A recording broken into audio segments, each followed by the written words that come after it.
This presentation is by Dwelling in the Past, a mother and daughter team, Lynn Wood and Elisabeth Wood. And we share a love for historic research. Through researching old Berkshire records and employing their many years, Beth and Lynn, our many years of 58 years of combined research experience. We are now bringing forward newly found facts-based stories of past Berkshire people, places, and happenings. Each story we have found to date has been in some way unique and surprising. History is often painted in grand strokes on canvases of monumental size. The aim at Dwelling in the Past is to bring history in all its vivid colors to a more human scale. By investigating the historic homes of Berkshire County, we offer an opportunity to glimpse the shape, form, and varied hues of residents' lives. Now, to tell you just a little bit of background of where I come from. I was born in Pittsfield with my twin brother. I grew up in the town of Otis when it had a population of 450 people. My father owned a general store, a great place to get to know neighbors. I now have done some editing for a book entitled A Gift from the Past, Nellie E. Haskell's History of Otis. I'll tell you more about Nellie one day, not now. My husband and I live in Egremont, in Bill's great grandparents' home, and are parents of 2 children and grandparents of 5. I was the chair of the St. James Community Housing Corporation in Great Barrington and have served on Egremont Meeting House Committee. Beth lives and works in Alexandria, Virginia. She and her husband, David Berman, have raised 5 children. In addition to her work, Beth is an assistant historian for the Mayflower Society of Virginia. I do want to pass along a disclaimer we have. What we cannot do as a research team. Berkshire County has a rich history that predates the written record. However, this is a job for an archaeologist if you're looking for someone who is looking for anthropology. If your investigation requires such a specialist, we can assist in finding one for you. Living persons are entitled to their privacy. That's another thing that we have to be very careful of. To ensure this, many records are protected in archival settings from being made public. The more sensitive documents for up to 100 years.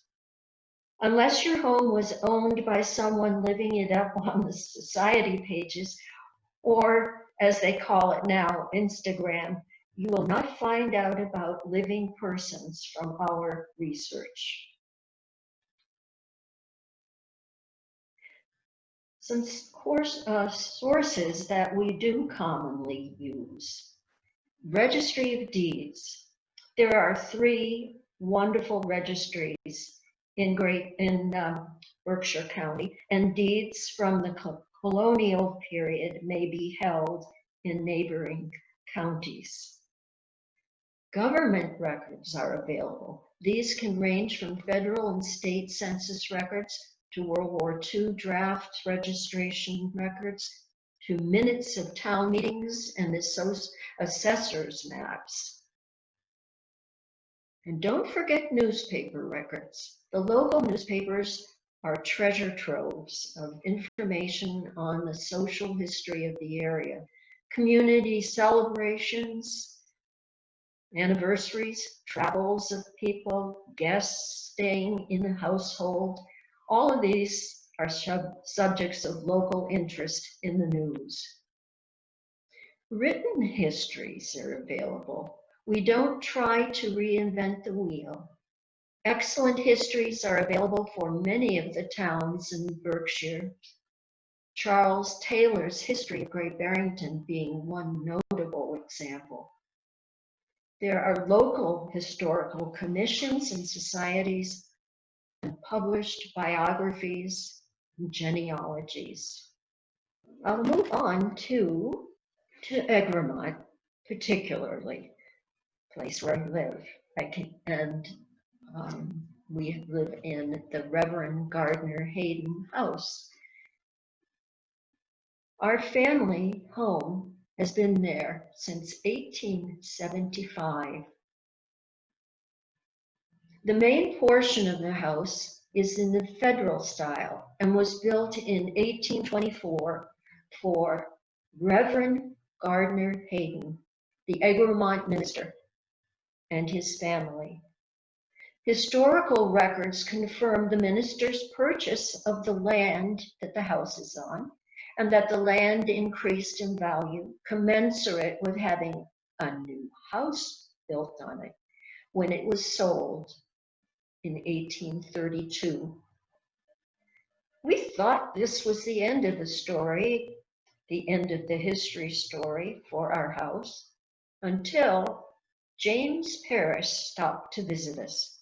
James is a noted local historian, and he was touring the basement of the extension to the house, recognized that one section in particular had the shape, dimensions, and construction techniques used to build a regulation house.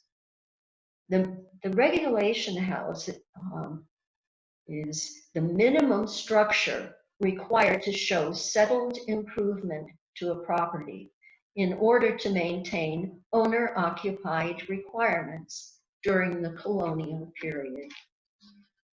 We were surprised. Now, there is something that we found that was written in 1757. A Western Massachusetts petition, which I am going to share with you. When you hear this, hear me reading it, remember that when you hear Sheffield, it's referencing today's Great Barrington. Nobletown, today's New York State. A Western Massachusetts petition, 1757. Petition dated 29 October 1757 of inhabitants of the province lands west of Sheffield and east of Nobletown, having the authorization, now of the General Court, purchased their lands from the Indians where we now dwell, and at the same time petitioned to be made a district, and having now increased to 55 families. And the majority of the inhabitants dwell 5 or 6 miles from the meeting house in the upper or second parish of Sheffield, where they attended until the breaking out of the war about 2 years ago, but now by reason of danger are now subject to distress by the second parish to help meet cost of raising the meeting house, ask decision on their former petition. Signed by 45 men, one of whom was John Hopkins. A note: in 1757, John Hopkins and his brother Elias served with a Sheffield contingent, walking to Fort Edward. John came back. Elias did not come back to Eglon. Each man was paid 204 miles of walking. A new look at the historical record revealed that John Hopkins of Hartford, Connecticut, had originally occupied the site as early as 1756. At that time, the British Empire was involved in a war on a global scale. The portion of the war fought in North America known as the French and Indian War. Western Massachusetts was very close to the front lines of the war and under constant fear of attack by the Native American allies of the French. In 1756, under a cloud from confessed fraud by youngest brother Elias, the Hopkins family, brothers John and Elias and mother Elisabeth, liquidated all real estate holdings in Hartford and moved to Egremont, where a sister Elisabeth already resided with her husband, Nehemiah Messenger. In October 1756, John Hopkins drew lots for the second division of the Shawinan Purchase, drawing number 45. He became the owner of lot 17. In 1757, Brother John and Elias responded to the call to reinforce Fort Edward in New York after the fall of Fort William Henry. Think, Last of the Mohegans reference. John Hopkins returned. Elias did not. 1761, John Hopkins died at his home in Eglon, leaving his estate to his mother and his brother Elias's children. Additional research, including sampling the beams of the older part of the house and ascertaining their age, will be necessary to confirm the existence of John Hopkins' 1756 regulation house. Absent and memory, the search for Ebenezer Smith of New Marlborough. Beth and I were hired to find the original dwelling house site for Ebenezer Smith, an early resident of New Marlborough and one of the founders of the South Parish of New Marlborough, now called Southfield. The location of the house and whether it still stood were unknowns. Smith served with the Massachusetts troops during the Revolution and later was an officer on General Washington's staff. Asserting that anything more was vanity, Smith refused promotion above the rank of captain. He was given the trusted position of guarding and attending Major Andre the night before Andre's execution as a British spy. After the Revolution, Smith was among those who found the Massachusetts border of Cincinnati. In order to identify the site of Ebenezer Smith's family home, we needed to turn to the original proprietor's maps and early deed descriptions. The problem was the subject of our research during those early years was still surveying the roads that would determine the southern part of the town's pattern of settlement. The corner of Ebenezer Smith's own dwelling lot was used as a starting bound for a segment of road running south toward the Connecticut line. By drawing out the descriptions of the early deeds and comparing them to every historical map known to the area, as well as to the current assessor's map, we started to home in on the probable location. Fieldwork over muddy spring roads was an exciting highlight. No trace of the house currently exists, but the example of a true citizen soldier went back to his plow and who dedicated his time to his community was rediscovered. No mention of Smith's revolutionary service is mentioned on his gravestone in the Southfield Cemetery, where he was buried among his family as Ebenezer Smith, Esquire, senior deacon of the Second Church of Christ in Marlborough.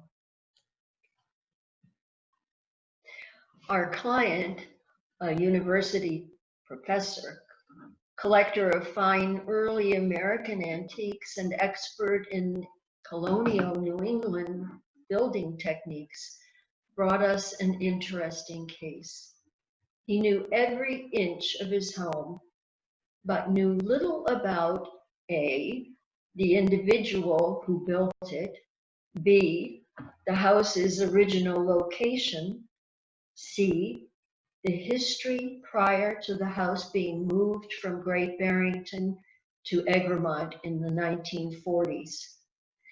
Daniel Allen, a native of Weston, Massachusetts, bought property in the North Parish of Sheffield in 1753 on the road north from Sheffield Village.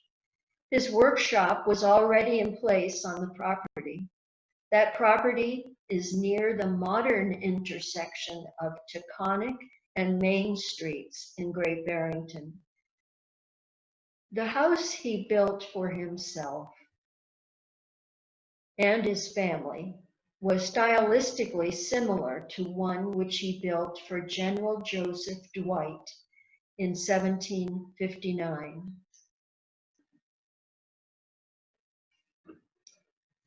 The landmark Dwight Henderson House, also called the William Cullen Bryant House, is near its original location in Great Barrington. Other examples of Daniel Allen's designs and construction may exist. He was active in northwestern Connecticut as well as the Berkshires, and is credited with building the courthouse at Litchfield, Connecticut in 1760, as well as the first jail in Great Barrington.